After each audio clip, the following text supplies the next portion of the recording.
Pag-usapan natin yung kasunod nung search sa dapat nating tandaan na dapat nating ginagawa sa pagmamaneho para maging defensive and caring driving.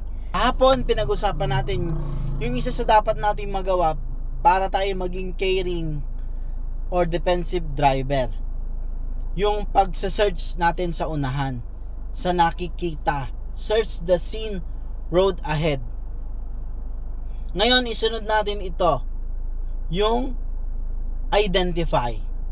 Una, search. Ikalawa, identify. I-identify natin lahat ng nasa paligid.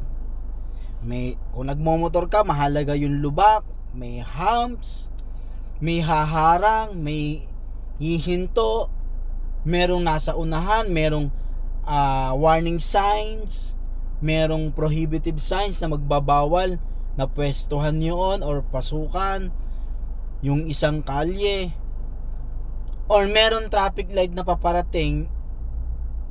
Ano yung kulay nun, i-identify natin, no?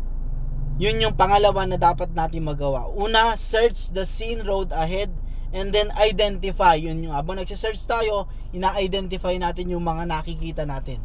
May tatawid, merong warning signs na papaliko, merong yellow box, ibig sabihin merong crossing, merong kanto, merong blind spot, merong lahat ng makikita natin i-identify natin sa unahan.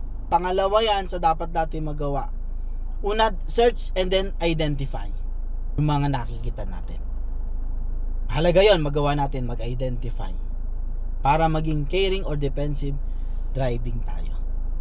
Road and Machine Care, laging magtagubilin sa ating pagbiyahe, laging maging caring sa ating pagmamaneho. Muli po, salamat po sa Diyos.